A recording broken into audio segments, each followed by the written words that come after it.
Two things now go save Nigeria. It's either Igbo or revolution. Believe this video or not. The only people that can save Nigeria at this moment is the Igbo. Believe this video or not. The only people wey go fit save Nigeria na the Igbo. Hausa man don rule nothing. The only people wey go fit save Nigeria na the Igbo or revolution.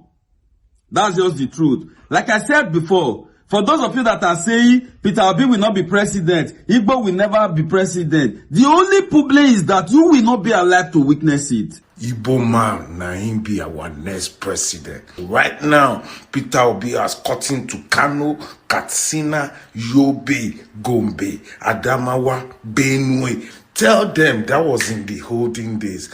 Now, the vice president we are getting now is a radical one. Papasia. Now, to steal, you go hard APC. I'm sure a day after declaring Peter Obi, some politicians you see today, now one-way ticket, then go take run. Okay? That was in the olden days. Igbo man is coming. It's time for Nigeria to produce an Igbo president. Even America know it is time. Donald Trump know it is time. The UK know that it is the right time. This is the reason why I've been telling you guys that Tinubu will break record as a one-term president. This is no joke. For all those people still living in illusions in the APC, thinking that this is a free pass, like it will not happen. You need to check yourself. You need to fact check this thing you're doing, that you're thinking that Tinubu will rig this election, like he will just become, because he's the president. You will see. All my videos have been saying this. Better save them. Because it will not happen. This election is APC versus the Nigerian people. We've suffered a lot in the hand of APC. The killings are too much. The insecurity, the poverty, 160 million Nigerians are in dimensional poverty. Do you know what dimensional poverty is? That is dimensional. Like, no, we don't poor, like the poverty strong. Imagine, what can 1,000 afford you? Like, you cannot go outside and buy something. 15 naira, one water now is 15 naira. Some places is one pure water is 100 naira. 20 naira cannot buy anything. 10 naira is out of the game. 5 naira, they are all out of the game. 20 naira is out of the game.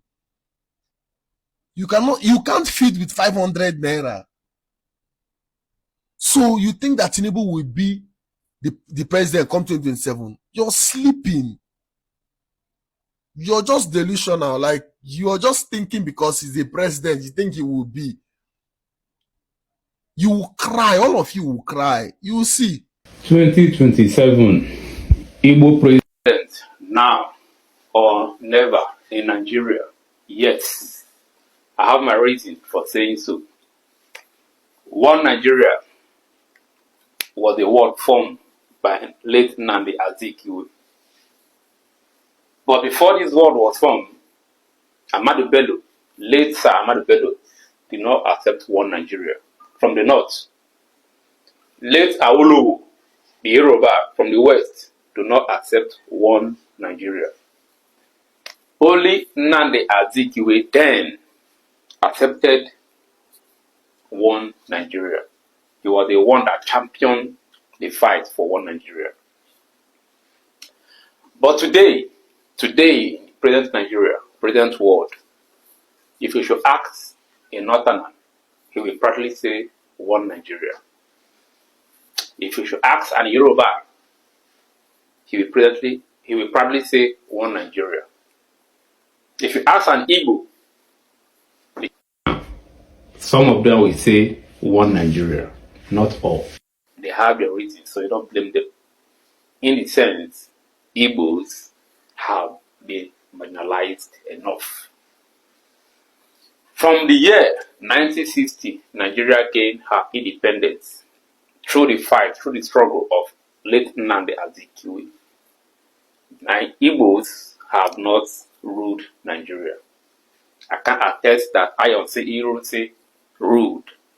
I can attest that Nnamdi Azikiwe also ruled. Nnamdi Azikiwe fought so hard to ensure that Nigeria gained her independence from the hands of the Britons. In the year 1960, Nigeria finally gained her independence. But he did not rule as the prime minister. Rather, what did he do? He handed the power over to Tafawa Balewa to be the first prime minister of Nigeria. Everyone applaud. Nnamdi Azikiwe demonstrated this action to portray, to show to every Nigerian that he was a nationalist and not for the interest of being a prime minister. And he was also a Pan-Africanist. Nnamdi Azikiwe had the interests of Africans, the interests of every blacks, the interests of every Nigeria. Nigeria come together, the three tribes, let's come together and make one Nigeria. Also, even after the war, even after the Biafra-Nigeria Civil War in the year 1970, Nnamdi Azikiwe also called on Igbos and said, let us still be one Nigeria. But my question is, why is it that the tribe where Nnamdi Azikiwe came from has been marginalized ever since 1960 days?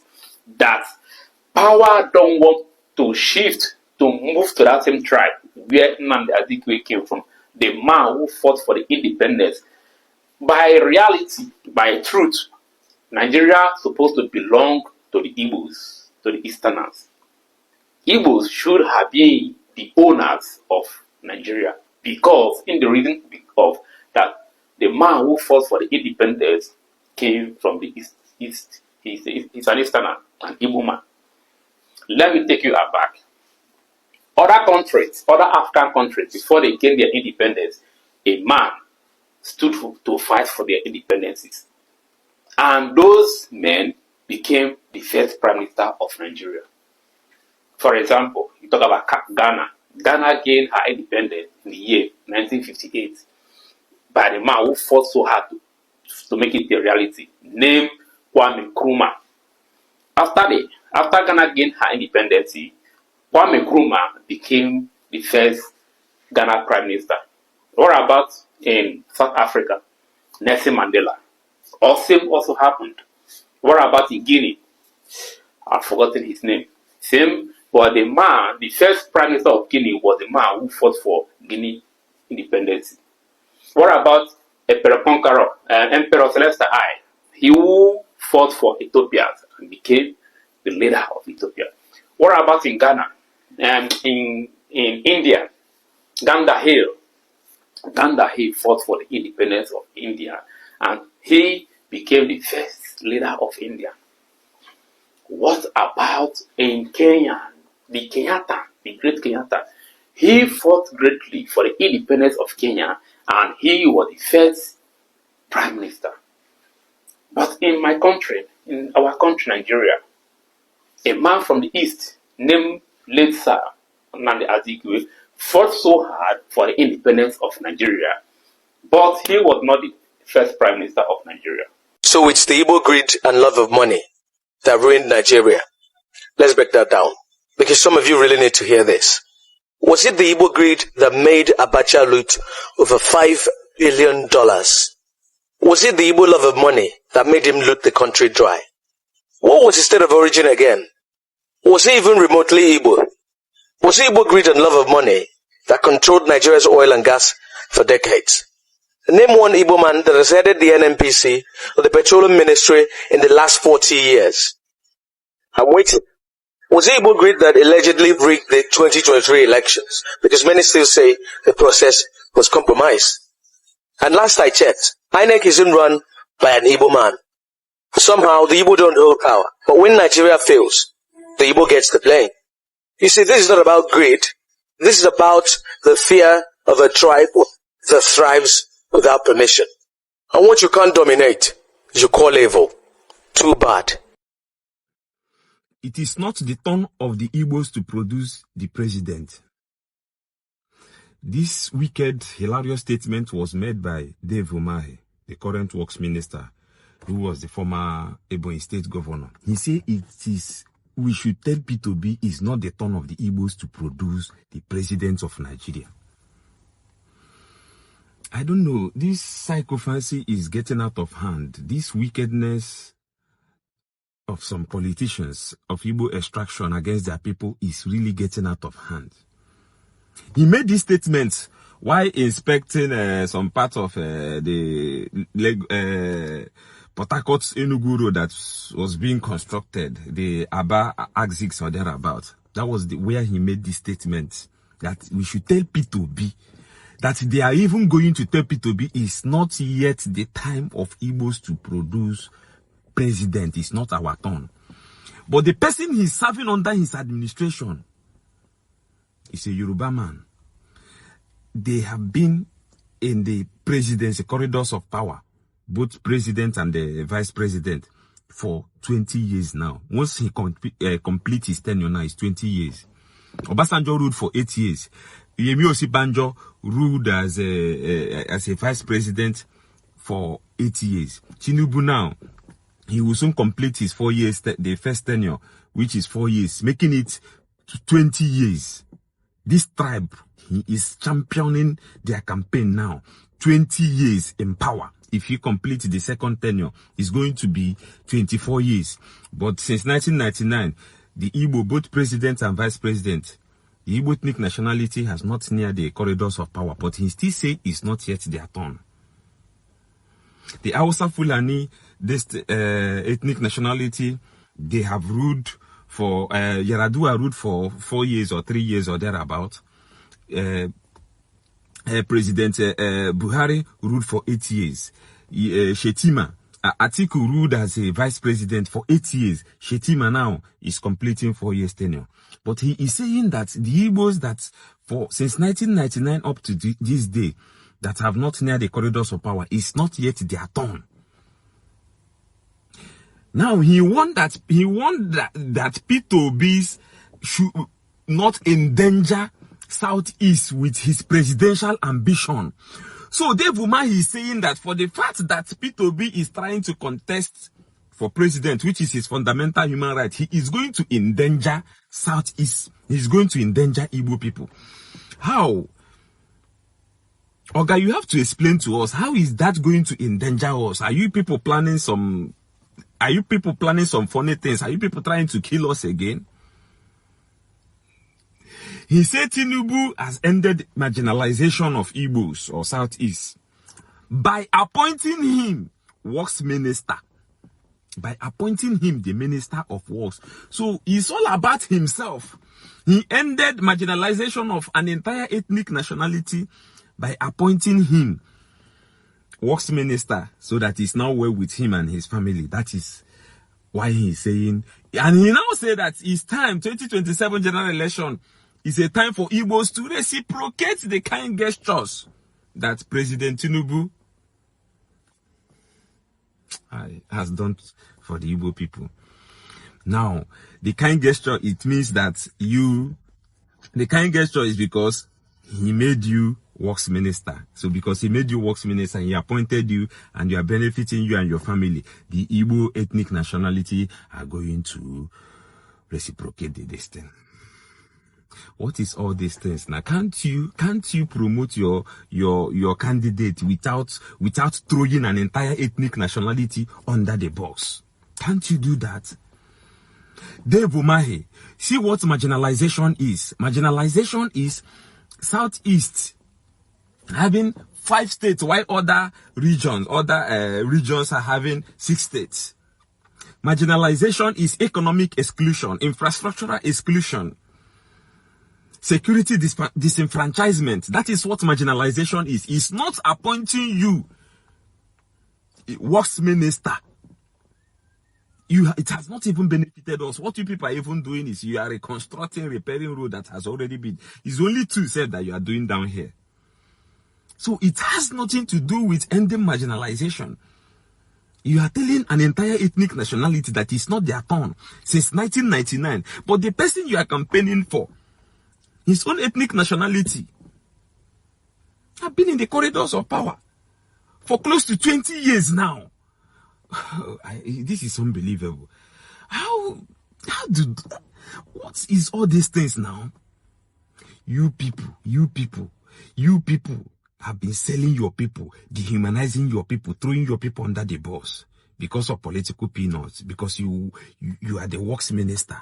You are benefiting is well with you and your family. That is why an entire ethnic nationality can go to hell, according to your analysis. Welcome back. These things going on is affecting me. Although I myself that is being affected by this is not someone who is supposed to be talking for these people, but this is how it is affecting me. It is affecting me because I myself am a Nigerian and I need to enjoy the leader that we have. But ever since I was born, I have not enjoyed anything before. The only thing I think I've enjoyed was when this Good Luck and Yaradua was here. When they were here doing their things together, I think I can see that I enjoy some different things then. But now, now the people who are there today there for their self, and that is the reason why I see I'm being affected by all this trash calling themselves human that are ruling people. They are not even supposed to be there anyway. But let's just move to the normal talk that brought us here to today. This is it. If you look at some of these things that is going on, it is not that people who force themselves to be there didn't know that there are some persons who are more powerful and capable to fix everything than them, but they don't want because they feel like that is where they are supposed to be now, and things does not work that way. It can never work that way because forcing yourself to where someone does not like you is something that you should be talking about. This is it, and this is how we should be reacting. I mean, the rest of us who are not wise enough to be following these guys to react, because as I speak now, I myself and every other person need to start reacting, but no one is talking about it. Some persons only want to enjoy when good things start coming. That's why they are not talking. It might even happen that these people who are even talking on behalf of the Igbo Presidency today will not be here when an Igbo person was going to be given this chance to do their things. They might be abroad and they might be outside this nation. That is just it. But you and me need to start doing things the way to favor everybody, not only yourself. There is a reason why I say this. I say this because some tribal bigots or some tribal bigots that are supposed to be talking for people are there talking for their people who are even there, even though they know that their people are not even strong to be there. I'm not talking about any tribal group. I'm just talking about myself and what I have witnessed before. So for all this trash to just stop, we need to just leave tribe and do things in a normal way. Everybody needs to be thinking that everybody is a human being. So see yourself as a human being and see someone who is very, very close to you as a human too, and don't try to subjugate them, because subjugation is what that is making some persons to be feeling somehow. You cannot be subjugating somebody and want to to tie them. There is no way. It has never happened like that before. So for all those things to stop, I think you and me should join the people that are seeing the truth here and forget the tribe, the language, and where you're coming from, so that you live in a better place. Because as long as you continue without your trash following your language person or your tribal person doing all this trash, I think you're gonna suffer more. Because as it stands now, there is no place that an Egbon or a person who is a Yoruban or who is a Yoruba is buying something 20 naira than me myself that is not from there is buying 10 naira or buying it 50 naira. It cannot. So that is why I say that it should be something that it should be fixed so that we enjoy it together. Thank you everyone. Bye bye.